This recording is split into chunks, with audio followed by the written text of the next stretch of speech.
to do our jobs. Losing combat logistical support that the United States had provided for years crippled us, as did a lack of clear guidance from the U.S. and Afghan leadership.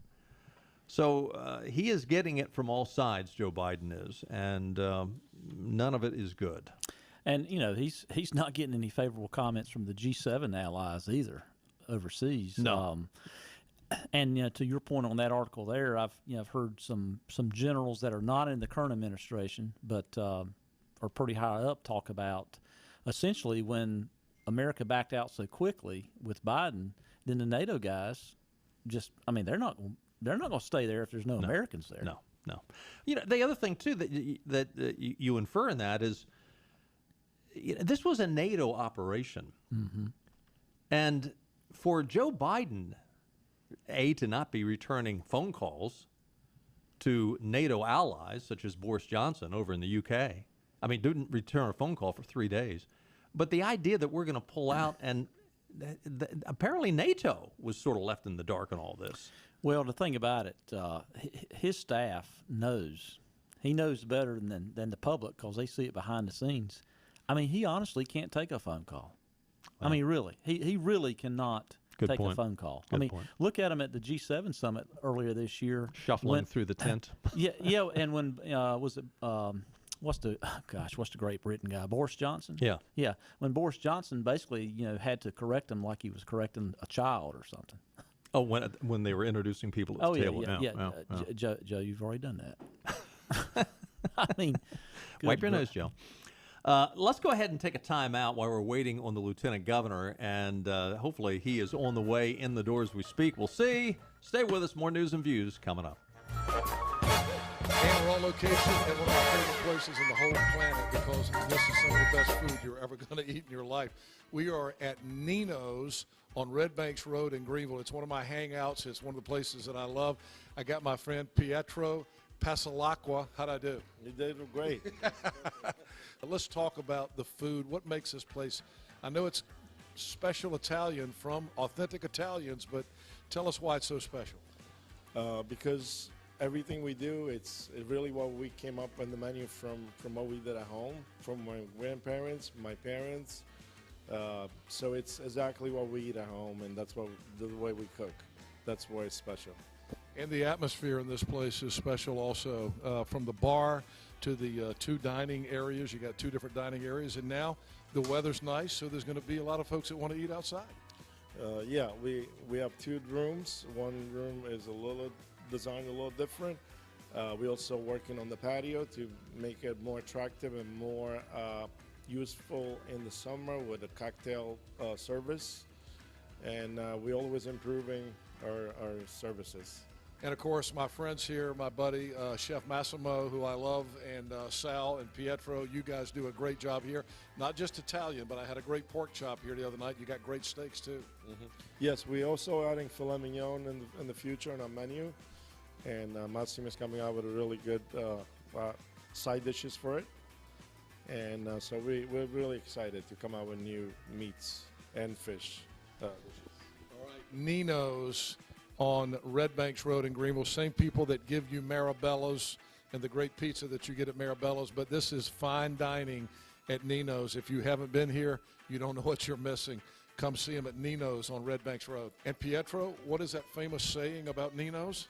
The food that you enjoy with people that you love. Top Dog Academy is Eastern North Carolina's complete dog training facility. Top Dog provides an excellent environment for dogs of all ages with training services and work week daycare. Top Dog is located on Highway 43 South, just 4 miles from Bells Fork, and features a comfortable, healthy environment and a spacious facility for daycare and a brand new, beautiful facility for training. Call 752-8215 or visit TopDogOnline.com. Come on out Highway 43 South to Top Dog Academy, where we know dogs. Living easy is the sound of children laughing as you make memories with neighbors and friends. It's the sound of nothing at all. It's the smell of the salt air. Hear the waters against the marsh grass. See the beauty of our coast. Bow Coast, located in Beaufort, North Carolina. Southern living's best small town.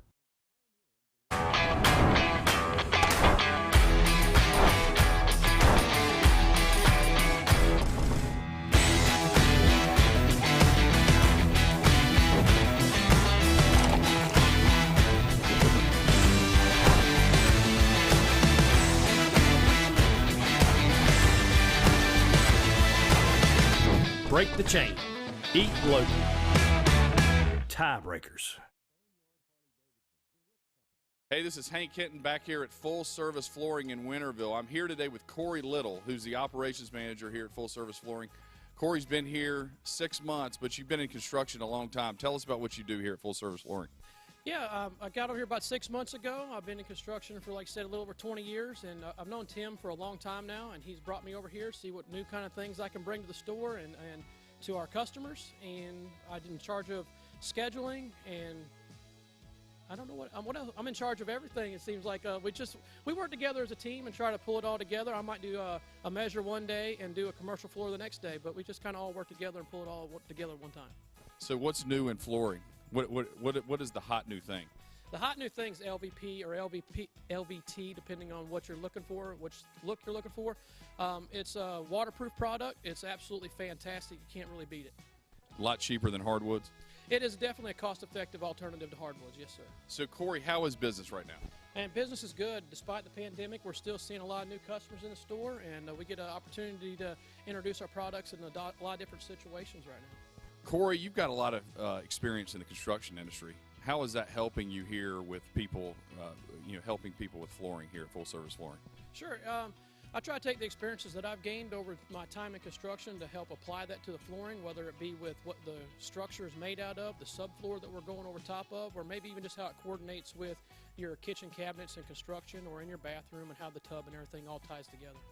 And a customer can just come here and see you anytime? Absolutely. We're here 6 days a week, and we just love to see a new customer in here anytime. They can always call us and schedule something with us so we can make sure we have our time allotted for them. Corey, thank you so much. That's Corey Little here at Full Service Flooring. Come see these guys. They're on Tilco Drive in Winterville, 756-9308 and fullserviceflooring.com.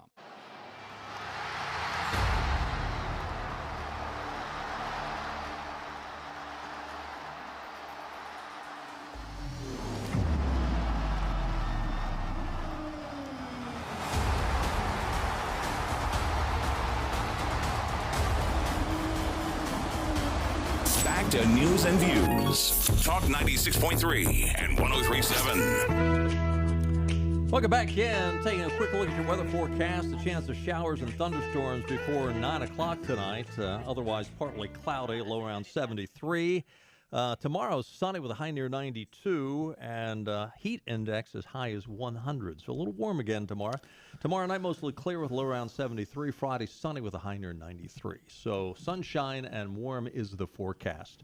Just talked to Mark Robinson's folks. He is on the way. We'll see him shortly. We're just talking during the break.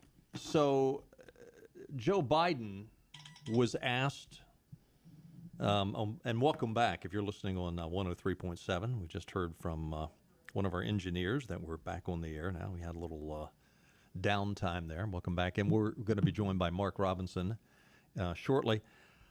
So Joe was asked, so what if people, what are you going to say if people are left behind, Americans are left behind? And Joe just laughed?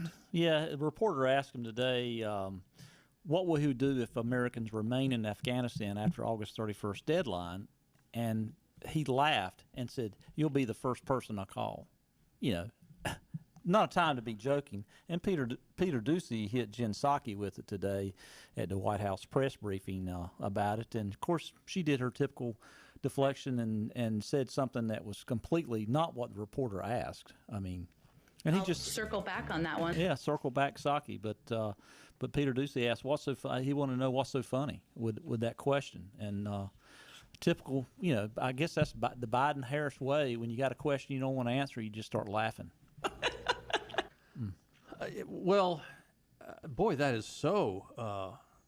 I mean, that is like laughing at a funeral. I mean, that's like you're getting up and you're eulogizing someone and you start laughing. Well, it's like the Stephanopoulos interview.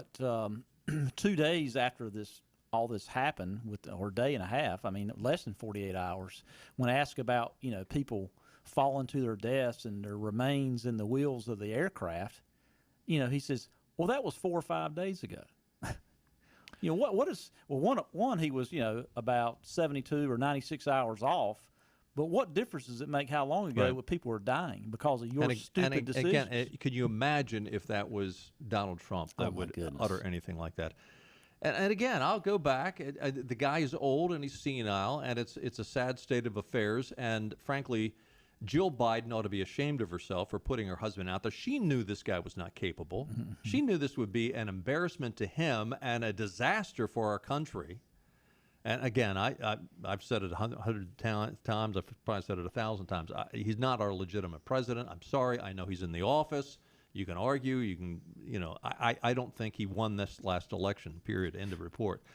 Well, but, I think it was last week or earlier this week, Rachel Campos Duffy with Fox News, it said something, the first reporter I've heard say it that we have been talking about for over a year, about the person that's most responsible for this is Jill Biden, because she knows, and she made that comment that she knows how he is better than anyone else, and the fact that she would let him go through this and run says a lot about her. They're asking her for an apology and all this. After the left and the Democrats just vilified Melania Trump for 5 years.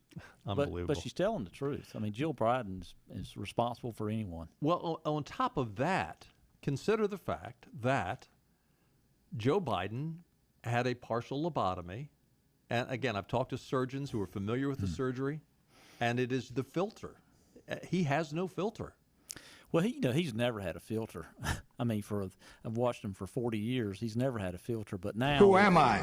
He used to carry on a pretty good conversation in a congressional hearing or something like this. This guy really. Why am I here?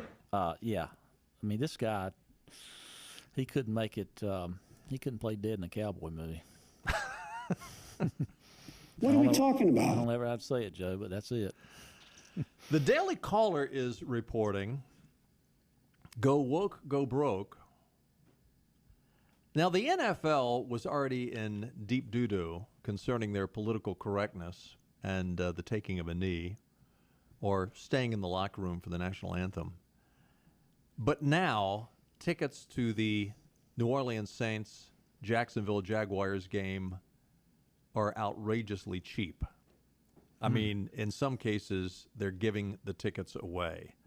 The Saints are playing the first game in the NFL to require fans to be vaccinated or provide a negative PCR COVID-19 test. What has that done to ticket prices for Monday night's game? Destroyed them, basically. According to Darren Revol, some tickets on the secondary market are selling for less than $1. In some cases, the price that is posted is $0. As of this moment, StubHub has tickets for as cheap as $6. So while it's not the lowest on the secondary market, they're still pretty cheap. This is honestly insane. Imagining taking your entire family to an NFL game for $20. Your entire family. Preseason games are always cheap, but they're not this cheap. When was the last time you could buy a hot dog for less than it would cost for the ticket to get in? Hot dog's probably $20. Yeah. Now, without debating whether the vaccine is good or bad, this, I guess, is good news for vaccinated people or for those people who can prove that they have a negative test.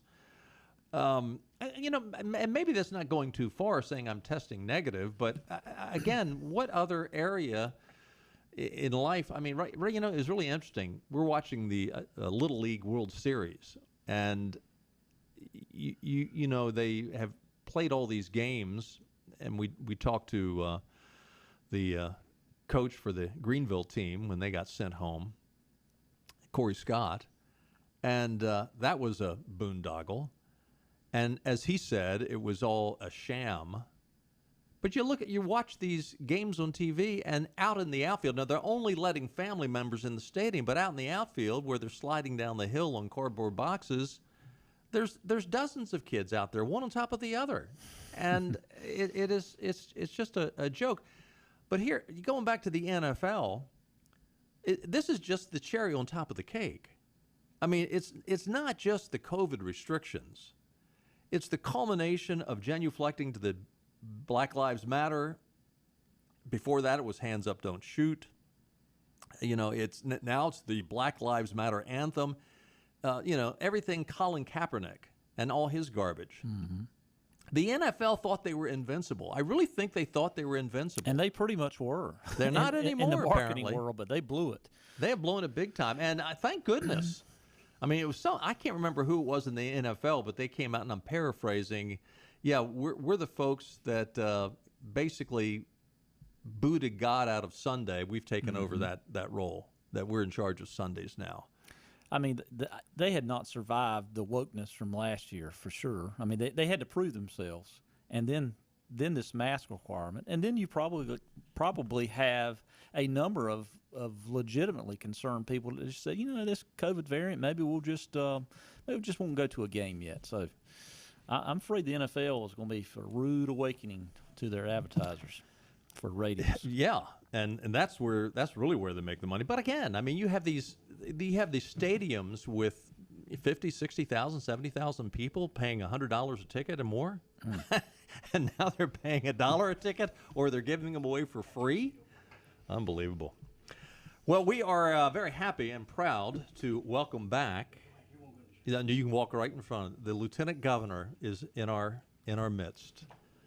He got lost on the way to the studios.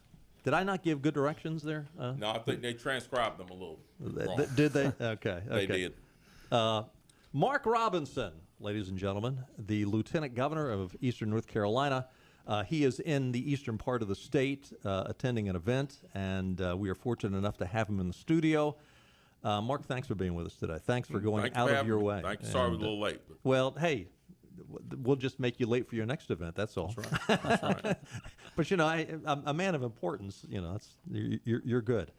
Let me start out by saying that North Carolina is extremely fortunate to have a lieutenant governor that has taken the lead to take back our public schools. And so many other states are having to react defensively to the progressives that want to not educate our kids but re-educate our kids. And Lieutenant Governor, thank you for putting North Carolina on the offensive in this regard. In fact, just yesterday, you found yourself in the heat of battle before the Senate Education Committee. You offered your verbal support for House Bill 324, the Enduring Dignity and Non-Discrimination in Our Schools bill. The North Carolina Journal describes the bill as preventing schools from promoting one race, sex, that is inherently superior to another race or sex. An individual's race or sex determines whether or not that person is inherently racist, sexist, or oppressive. An individual should face discrimination of adverse treatment because of his race or sex. Now, one would think if there was ever a bipartisan bill, it would be this bill. But yet, you came up to give your verbal affirmation to this bill in support of this bill, and yet you got pushback. Of course. Let me say this first and foremost. These folks that are pushing back against our efforts to make sure that our children are educated in the right way, meaning given what they need to succeed in life. Exactly. And not given what they need in order to be part of some political cabal that wants to try to change the structure of this nation. They can push all they want to. But the bottom line is we're going to get these kids a proper education. Thank you. An education that's free from intimidation to try to fit into some social norms as these folks on the left see. But to put them in schools that's going to teach them the skills they need in order to make a decent living in this country, to make a decent life in this country.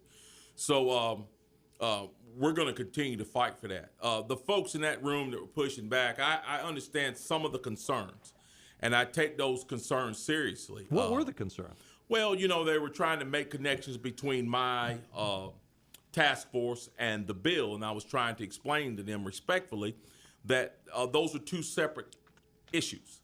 The bill itself is set up some guardrails and to give folks a venue that we can look to in the statutes when someone crosses that line. And the task force findings that we came up with are completely separate issue. Now, of course, they are in the same vein, and they share some of the same themes, but they're two separate entities. And I think the task force, what we found in the task force, much of that stuff may explain why there is a need for those guardrails. But I certainly understand some of the questions that we had about our task force and about how it correlates to the bill. What I took offense with was comments made by one senator in particular. He said that the entire issue was Fox News driven. You're talking about Chaudhuri? Senator Chaudhuri made those comments. And those comments were not only inappropriate, but they were immature, and they were completely partisan. And I would submit to Senator Chaudhuri, the reason why no one has come to him about this issue is because they probably understand that he doesn't have the intelligence or guts to tackle the issue. And so I took great offense to that because I have stood in a room with parents and teachers and students who have been in tears over this issue. Their livelihoods have been threatened. Their futures have been threatened. Their children have been threatened because of this issue. It is a serious issue that needs to be dealt with. And for him to boil it down to to a Fox News driven issue shows his lack of intelligence about the issue at hand. I wish Fox News would drive this issue. Absolutely. Someone needs to.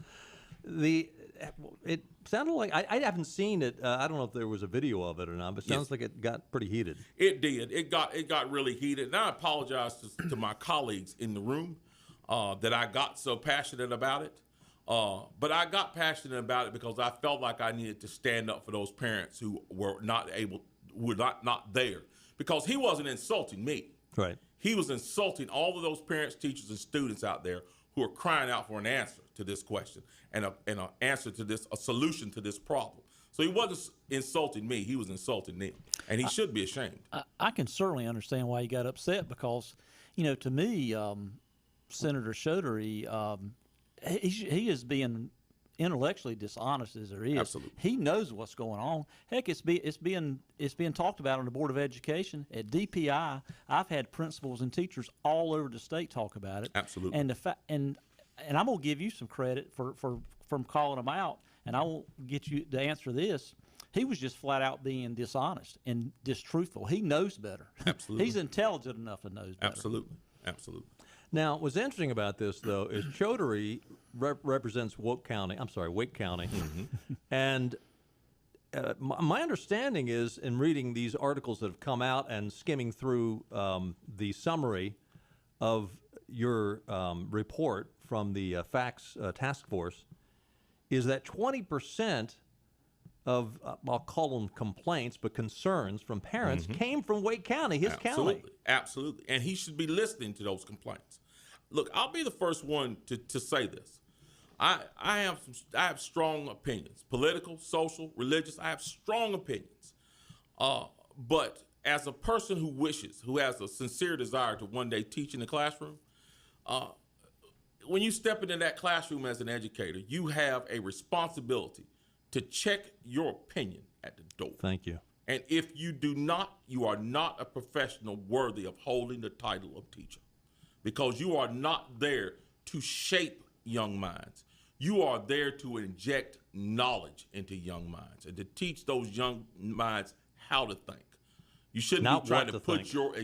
put your opinion into it. Well, you saw the teacher over in Utah that first day of class, she got up and started ridiculing anybody that was a Trump supporter, anybody that didn't believe in climate change. Absolutely. And listen, if that happened just once, it would be a 1,000,000-to-1 shot that we've got it on videotape. Absolutely. Unfortunately, I don't believe it only happened that one time. Absolutely. Let's talk a little bit about the task force. Earlier this week, your facts task force released its first report, some 500 submissions from parents across the state, and the summary report is some 40 pages long. By the way, if you want to read the full report, Clark has it up on our website, encnewsandviews.com. You can go there and get a link to the Lieutenant Governor's page where you can read the detailed report, which is some 250 pages. But obviously, you don't have a time to get into great detail for a 250-page report. But give us the Reader's Digest version of what you found. Well, we found some overarching themes, which I think is the most important thing. Some of those overarching themes, one of the most egregious overarching themes, I think the most dangerous, is the fact that many parents and teachers and students are actually intimidated.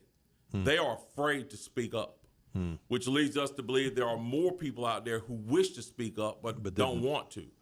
Many teachers are afraid to speak up because they'll lose their professions. Many students are afraid to speak up because of backlash from other students and, more importantly, from some teachers. And many parents are afraid to speak up because they're afraid their children will receive backlash. I think that's one of the most dangerous. Also, another one overarching theme that we saw was what we call white shaming. This ideology that because you're a white or because you're a male or because you're Christian, that somehow you're the oppressor. You know, the thing that I've tried to tell people is, and I've been accused, and it's this odd thing, and I just thought of this just a few minutes ago. I've been accused of being a person who wants to whitewash history, who doesn't want to teach about slavery or Jim Crow, or doesn't want to teach about all the injustice that this country is seeing.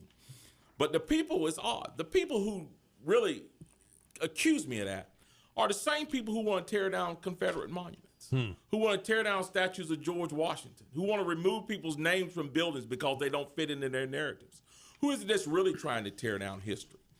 We have never said anything about that. We want to teach all of history, the good, the bad, and the ugly. But we also want to teach in history that all of those issues, whether it be slavery, whether it be Jim Crow, whether it be the issue of women's rights, or whether it be the issue of what we would call lesbian and gay rights. Whenever there is injustice in this country, if you look back, and this is an undeniable fact, no one has done this by themselves. It has been good people of all stripes who have come together to fight for justice at every turn. White, black, Christian, Jew, it does not matter. It is always the conglomeration of Americans of all stripes and all religions and all sexes who come together to fight for justice. And that's what we want to teach. But those folks on the left, they're busy dividing, separating, and continuing in that vein. That's what we're fighting against. We want to bring our children together and teach them the glorious story of America, how we overcame injustice together. And that's all we want to do. But for some reason, people think that that's wrong. You don't even, we haven't even gotten into the peripheral issues of education, and that's some of the craziness that's going on with the whole transgender movement, with young men allowing to change and shower with girls in the locker room, playing on the sports teams. There was a story out earlier this week up in WAVY in Chesapeake, Virginia, the Virginia Beach area, was reporting that the Chesapeake School District, the school board up there, voted to defy the state government and said, we are not going to implement your transgender ideology in our school district, in the Chesapeake School District. Very, very hopeful sign that there is some pushback. Is that the trend, or is that the exception to the rule? Well, it seems to be the exception to the rule because people seem to be caving to the far left. Now, look, we talk about oftentimes we call folks on the left, we call them liberals. But let's be honest about this word liberal. We're all liberals. America was built on classic liberal ideas, liberalism, classic liberalism. The ideas of the rights of man and our rights coming from our Creator. That's what our nation was based on, and that's what our form of government is based on. So we're all liberals, but we're not all lunatics. Well, unfortunately, there's a lot of lunatics. We're not all lunatics, and there's a line between being a liberal and being an absolute lunatic. A lunatic is a person who says that a 250-pound man can play handball on the women's team, or can compete against women on the weightlifting, compete against women on the weightlifting team. I've said this once, and I've said it before. You have an absolute right to be a transgender. You can call yourself whatever you like to. You can dress up in any kind of clothes you want to dress up in. But when you come out into society, there's a set of hard rules that are dictated by real science, gender science, that's going to tell you, you cannot play on the girls' team. I'm sorry. You can wish and hope, and you can want it to be that way all you want.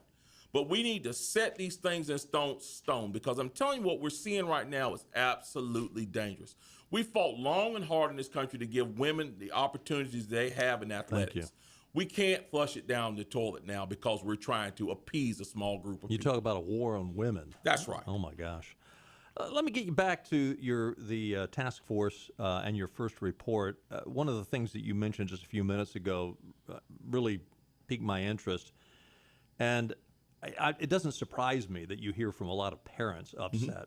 And it doesn't surprise me that you'd hear from a lot of people that are conservatives. I was skimming through the report. I saw there was one assignment that was handed out to kids that, give me a definition of this word, fill in the blank.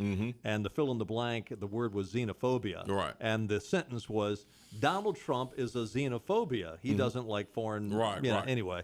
That kind of thing, it was, and there's numerous examples of that in this report. The report, by the way, I thought was very, very well done. But you mentioned teachers, and it doesn't surprise me that you're getting feedback from parents and students. From my standpoint, it's a pleasant surprise that you're hearing so much concern for what the public school system is mandating that they teach from the teachers. Exactly. And I'm going to mention something I have not mentioned in public, but it's been part of my private thoughts for a while. So we got this huge defund the police thing going around. Right. Everybody wants to defund the police now because of what happened to George Floyd. Right. And anyone like me who supports the police is called a racist. And we're called a racist because they say that we're ignoring the problem of police brutality and we're denying what happened to George Floyd. When you look at what happened to George Floyd, when I look at what happened to George Floyd, I was made aware of what happened to George Floyd not because of the news media. The first person who brought it to my attention was a retired police officer who was ashamed of what he saw. And the people who spoke up the most about it were police agencies who were ashamed of what they saw. They were concerned about their profession, and they hate to see their profession being abused. I would submit to you that there are many teachers in that same position over this issue. They are ashamed of seeing their profession being abused by those who would use it for political means. And they're tired of it, and they want something done about it, and they're speaking up against it. At a time when we need good qualified teachers. Absolutely. And there's a shortage. Were any, without revealing any details or any names, obviously, but were there any concerns from people that their jobs were threatened? Absolutely. That's a common theme that we hear. Common theme. That was one of the top overarching themes that we heard was repercussions. And from teachers, it was, I don't want to jeopardize my career. And here it is. A lot of times it was not necessarily because for them. It is because they need to be in that classroom to be that beacon for those students that need them. Right. They've got a calling. That's I mean, right. a good teacher feels That's like right. I'm called to that. It's not just an occupation, but That's they still have to pay the rent and buy the groceries. That's absolutely right. That's right. As far as the students go, what was the theme from the students primarily? The theme from the students was, again, along that same vein. Being forced to participate in lessons that they don't want to participate in, being bullied because of their viewpoint. You know, a lot of schools, particularly universities, like to pride themselves as being a safe space. Right. I can assure you that on a lot of college campuses, if you show up with a Donald Trump T-shirt on and a Blue Lives Matter hat on, you're not going to be safe. Yeah. No. You're going to be ridiculed. You're going to be bullied, and that's not the way it's supposed to be. I passed many a student on the campus of UNCG wearing T-shirts that I blatantly disagreed with. I never opened my mouth and said anything to any of them. When I saw someone in a Barack Obama T-shirt, I never opened my mouth and said anything to them. Unfortunately, that does not exist for conservatives. Right. Conservatives have a hard time expressing their views, and that trickles all the way down from higher education all the way down to high school and junior high. You know, I remember, it's been a few decades since I was at the University of Maryland as an undergraduate, but I can remember back then, not so much for political correctness, but you'd write a paper and you'd get into the mind of the professor and you'd ask yourself, okay, now what does this professor want me to say? Right. And do I want to get an A or do I want to get a C or a B? And I will admit there were times that I wrote papers and I tried to write what I thought the professor wanted to hear. Mm-hmm. But it wasn't, I wasn't dealing with what these kids are dealing with today. That's right. Were some of the complaints and the concerns from the students just that I'm having, that basically I'm being dictated to what to say in my papers, Absolutely. what to think? Absolutely. That, and just, what you think about it. You're a young person, 15, 16 years old. You're politically aware and you're conservative. But you sit in a classroom where constantly the teacher encourages the students to ridicule, repeat the things that are counterintuitive to what you believe. Mm-hmm. That's very intimidating when the teacher is going along with the other folks who think differently from you and affirming that they're right and you're wrong. Right. The teacher is not supposed to do that. And for the life of me, I can't understand why any adult who calls themselves a mature adult or professional would do that. It's a bully. It is bully. Yeah. You are the king of bullies. Right, and it's amazing that they're always railing against bullies. Right. And they are one. Right. Teachers and professionals, they should encourage students to express their opinions when it's inconvenient to do so. That's right. Not be bullied to think like everyone else. That's right. And if you're going to have a back and forth and you're the professor, you should play if you're going to play devil's advocate, play it on both sides. Thank you. Exactly. Yeah. Play it on both sides. Now, did the task force come up with any solutions in the report? No, that was not our goal.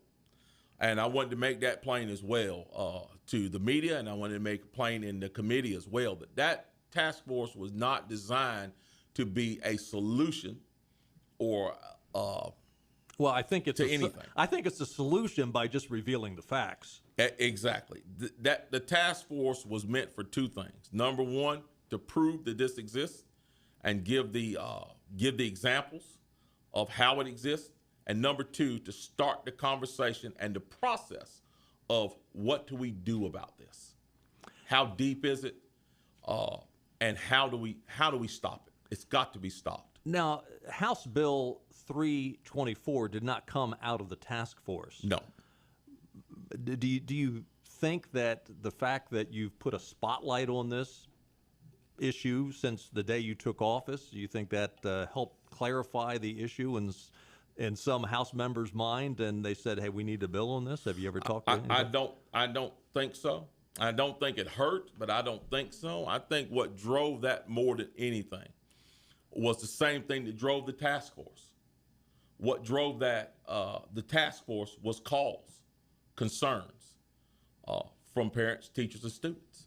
I would not have started this task force if parents, teachers, and students had not been reaching out to me the entire time on my campaign and my entire time in office about this issue. This issue was not driven, like Senator Chaudhary said, was not driven by Fox News. It was driven by the complaints of parents, teachers, and students across North Carolina. And the bill was driven by the exact same thing. Where does the task force go from here? Are they now released? Or are they going to continue their work? Well, we've taken the information, and we're really using this information to try to figure out what our next steps are. Because here it is. This is uncharted territory. We've never been here before. We've never done this. No one has ever done this before. It's a problem that has been discussed widely on social media, been discussed widely by pundits. It's been discussed on social media and in households and at dinner tables, but it has never been discussed within the halls of government to this level. And so we do not know what our next steps are going to be. But we want to make sure that those next steps are measured and that we make the right steps, because this is an important issue to solve. Are you getting some national exposure on this task force? We have. We got some national exposure when we first started it, and we've even seen some places that are some entities that are taking this up in their states as well. Want to do the same thing. Yes. Yeah. Let me change gears with you a little bit. Are you having fun? I am. This has been people ask me all the time, how you liking the job? And I keep telling them, what job? This is not really a job to me.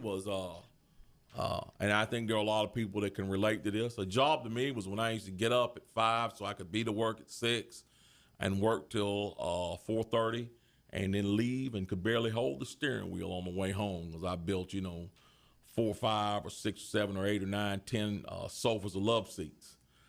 That was a day's work. A day's work was those 15-hour days working in restaurants, or those sometimes 20-hour days working in the daycare industry.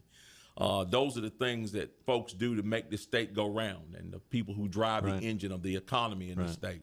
What I do is service, and it is a blast. I get to meet great people. I get to travel to all parts of the state. I get to travel to parts of the country. I get to meet, again. Listen, you get to travel. You were down at CPAC. That's right. That's right. I get to meet great people, and I get to fight for the people of this state. And that's not a job. That's a privilege. Yeah. It really is. So there was a little bit of pressure on Mark Robinson to consider running for the U.S. Senate a few months back, and you said, "Hey, look, I'm just getting into this job, not so fast." Any thought towards the future though in other positions, or not at all? Not at all. A church that I used to attend, and a pastor that I used to sit under. He said that life with God is like being on a roller coaster. You go up the hill, and you don't know what's over the hill, but you know you're going to be all right. You're going to ride down that hill, and you might be screaming your head off, but you know he's got you. And that's how I feel about this thing. I know God's got me. He's going to lead me where he wants to lead me, but I don't know what's over the next hill.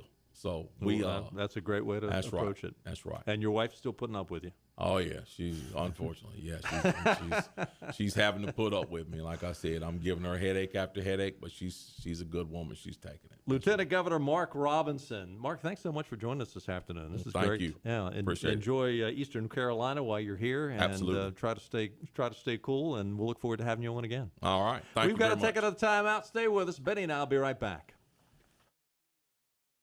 Got a trade? Now's the time at Greenville Toyota. Never in history has your trade been worth more. Get paid today. Then get a new Toyota hot off the delivery truck. Hurry before they're gone. Like Camry's $199 a month. Rush to Greenville Toyota. Anything could happen ever since I met you.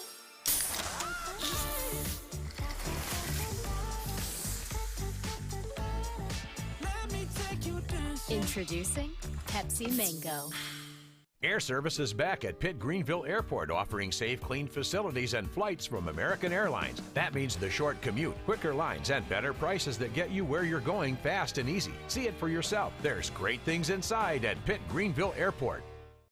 Sawyer's Fun Park in Winterville is now open. With over 40,000 square feet of family fun, daily money-saving deals, and a full-service restaurant, Sawyer's Fun Park is guaranteed to have something the whole family will love. Test your ninja skills on our 2-story obstacle course, or head over to one of our 5 rock walls and race your friends to the top. And when you've worked up an appetite in our laser tag arena or our one-of-a-kind ropes course, grab a table over at the restaurant and try our world-famous Southern Monster Fries. Reserve your spot today at SawyersFunPark.com and come join in on the fun. My name is Dr. Neeti Armistead, Chief Medical Officer for Vidant Health. The following simple steps will help keep you and your community safe. Stay home as much as possible, wear a mask when out in public, avoid large gatherings, practice social distancing, and wash hands often. It's also important not to delay needed care. Vidant has taken important steps to provide you and your family with a safe environment. Learn more about COVID-19 and Vidant's response. Call 252-847-8000 or visit vidanthealth.com/COVID-19. Acre Station Meat Farm, along with Lane Angus Beef, bring you Farm to Fork Beef. Stock your freezers now with affordable beef boxes, just in time for the grilling season. Farm to Fork Beef brings quality local beef to your family. From your traditional butcher shop, Acre Station Meat Farm. Come on down to Acre Station Meat Farm and find out why we're #1 in fresh cuts and friendly service. Acre Station Meat Farm, Highway 32 North, Pinetown. This one's for everyone who spends the amount of time it would take to watch a movie, agreeing on which movie to watch. You've compromised enough. Pepsi Zero Sugar. Air Service is back at Pitt Greenville Airport, offering safe, clean facilities and flights from American Airlines. That means the short commute, quicker lines, and better prices that get you where you're going fast and easy. See it for yourself. There's great things inside at Pitt Greenville Airport. Toyota shoppers, now's the time at Greenville Toyota. Shipments of factory fresh Toyotas are arriving daily and being sold almost immediately. Like Corollas for $189 a month. This is your Drive at 5 and ENC with Tom Lamprecht. Welcome back to News and Views on Talk 96.3 and 103.7. Welcome back in. Again, our thanks to Lieutenant Governor Mark Robinson. I am so thankful he is our Lieutenant Governor. You know, he had said at one point that yesterday's events got a little heated with Senator Schuetery, and, he apologized to his colleagues for getting a little boisterous, perhaps. I am so thankful we've got someone in the position of Lieutenant Governor Mark Robinson that he doesn't cower. I mean, so often you'll have these people that, they'll say something like, well, this is a Fox News-driven issue, and they'll cower in the corner. Mark Robinson wouldn't put up with it. I love it. And the courage to speak from the heart. Yeah. And not worry about the political consequences. Anyway, our thanks to Mark Robinson, and hopefully before too long we'll be calling him Governor Mark Robinson. You think? I hope. Hey, thanks for being with us. We'll do it again tomorrow at 5. We'll see you then. Bye-bye, everybody. All right.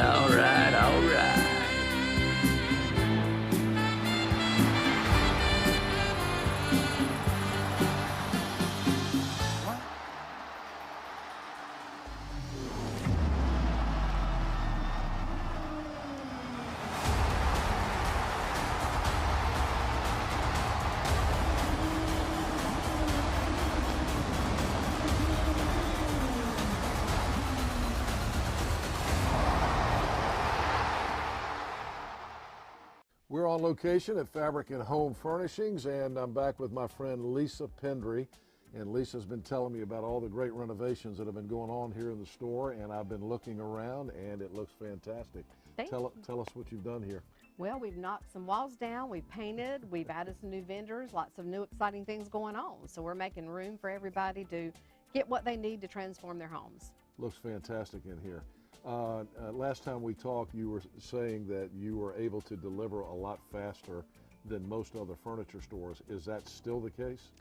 It is. It's changed a little bit, but we're still looking at around 8 to 10 week delivery, and we do sell our floor samples right off the floor. All right, we always say that Fabric and Home Furnishings is more than just a fabric store, so tell us what the more is all about. What when people come in, what should they expect? Well, we love to get to know our customers. I have the best crew I've ever had, and everybody on my team is an interior designer.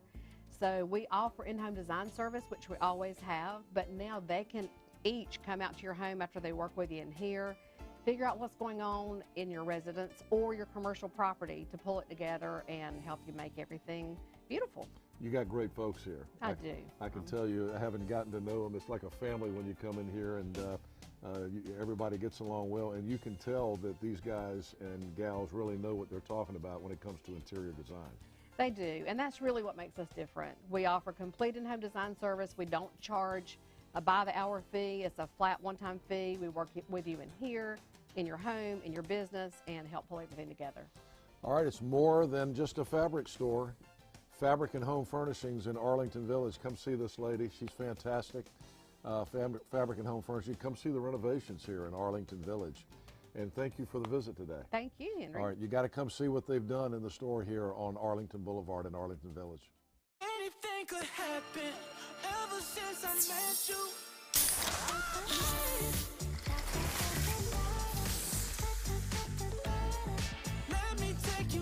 Introducing Pepsi Mango.